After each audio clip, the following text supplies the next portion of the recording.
Hey, alright. FB 219 Preservation Episode 4. So, the last video I did, I basically gave a rundown on the work that I had to start doing to the underbody. I would have loved to have done more videos in between, but anyway, I've just been busy working and not taking notice of what I've got a video. Anyway, doing an update now. So, the message of this story is no matter how much work you may think, or I've got a few small repairs to do, it doesn't work like that. Everything gets a lot bigger as you go on, because the basis behind this is where you see a bit of rust, the metal becomes that thin in a larger area around it. All your repairs, it might be the size of a 20-cent piece, start becoming, like quite a big area that you've got to start doing repairs in. So I'll start from the front to the back of what I've been doing. So camera lady, just show here. So here, first off, there was some pinholes through here, and I thought it'd be a simple repair, probably the size of a 20-cent piece, but I've ended up going around about this size and folding it right back. That was the first repair I did, getting used to doing some welding and things like that. And if you come around this side here, so inside here it looks a bit rough and a little bit shitty. But basically, this was all, the bottom of this section here, can you see that? The bottom of that section there was all rusted out, so I've got some rough as dog shit welds in there, a new plate in there, all new steel in around here, and basically managed to seal it all up and weld it all up underneath there as well. It was all pretty rough, but it was rough. It's lots of sections happening in there, and it's hard to kind of do a clean cut without ruining everything. The next thing underneath was, well, just here as well. I mentioned that there was a few small repairs to do around here, but by the time I really had a look at this section and some of the easiest ways to put it in, it was really thin metal all the way, and I thought I got the big rare spares one, so I'll try and do a bigger repair.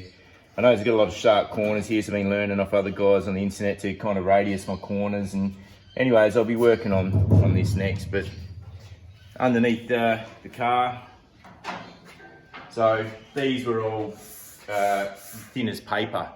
So when I hit them with the cartridge, they just blew out, and went down my local sheet metal, local engineering shop, and they managed to fold up some sections for me, joined it. I've got sandwich plates underneath, which is, it's okay for this job. I might do it differently next time, just butt weld everything. But I managed to get new chassis sections in both sides, so there and there, so they're both uniform now, which I'm really happy about that. And so from there, I worked my way along to here. So in this area here, just maybe show on both sides there. These weren't rusty, but what they were was incredibly beat up. They were like bashed around on the farm, and they were really dented, and they look really bad. So I'll cut these sections out here for not only to do a repair on them, but also to open up this chassis so I could hose right down through the chassis and get all of the dirt and all the crud out. So that allowed me to access these chassis sections. So then essentially I've had the sills opened up, I've had the back chassis opened up, I've had the front chassis opened up. I've managed to drill holes in all of these places which hold a ton of dirt. There's a karcher all the way in there. Drilled holes in these sections here to access that. So I've karchered all the dirt out of there, and everything was just chockers with dirt. Same with the sill panels, it's all been karchered out, all been cleaned out. And working on that same ethos while I'm here. If you just stay there, I'll go around the other side. And drilled holes up in here, which is out of the way. It's all covered up by the interior. Drilled holes here and all the way along. So basically, I managed to clean every section of this car out absolutely as clean as possible. And once it's all been dried off during a hot summer, I got in there with the rust converter. Every chassis section has been internally sprayed with rust converter, and the final step will be filling it all with a cavity wax when I get to that stage. But that's that bit there. So anyways, I'll just flip it back over and show you the repair that I'm doing to this. So on here, because this, this has been a farm truck, so I'm only just working on this yesterday. But basically this whole edge here was just bashed over, folded in so badly. I cut it off and I've managed to get it, a nice kind of clean edge and shape in there. And I've got this section here, which is essentially going to just go and sit in there like so. So I'm just working on that in the next day or two. So that'll be the nice clean, and it'll give me a nice clean flat face. That's what I was looking for, rather than having it all smashed in and dented. So that's the repair that I was looking at there. But what I'll show you next is my fuel tank. So I'll jump up there now.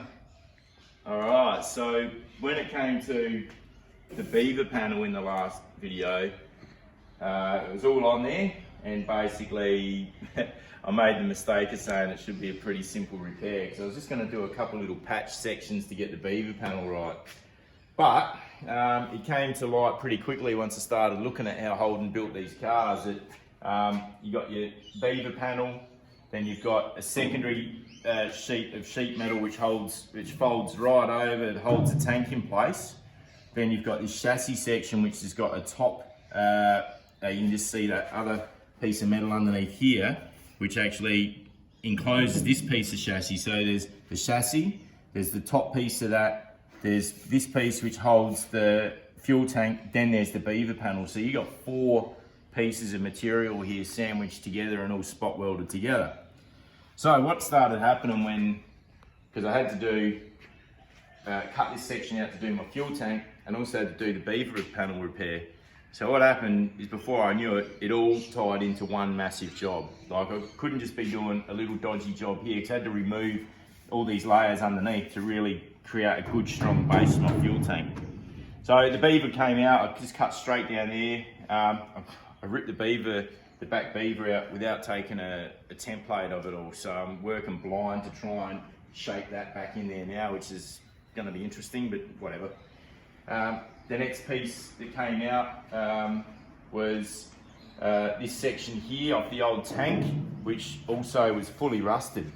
And if you hold for a second, I'll just go and get it and I'll show you what it was.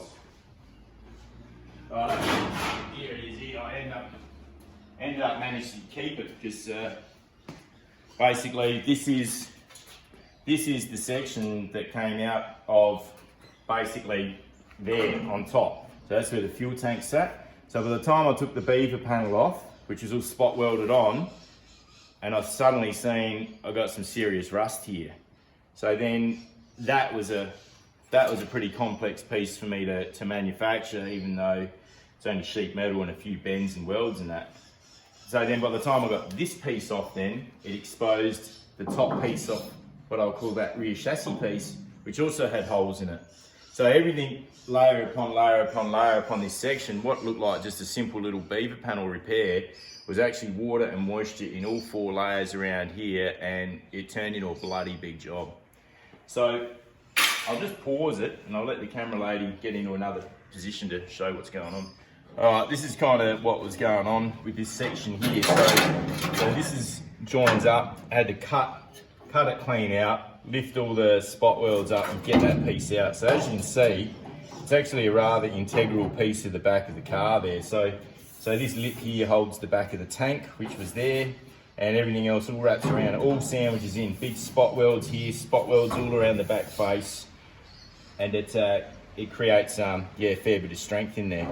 Which then led on to, once I had all this all apart, I then could start thinking about what I was going to do with the fuel tank repair. So I'll then, pause it again and we'll show you another angle.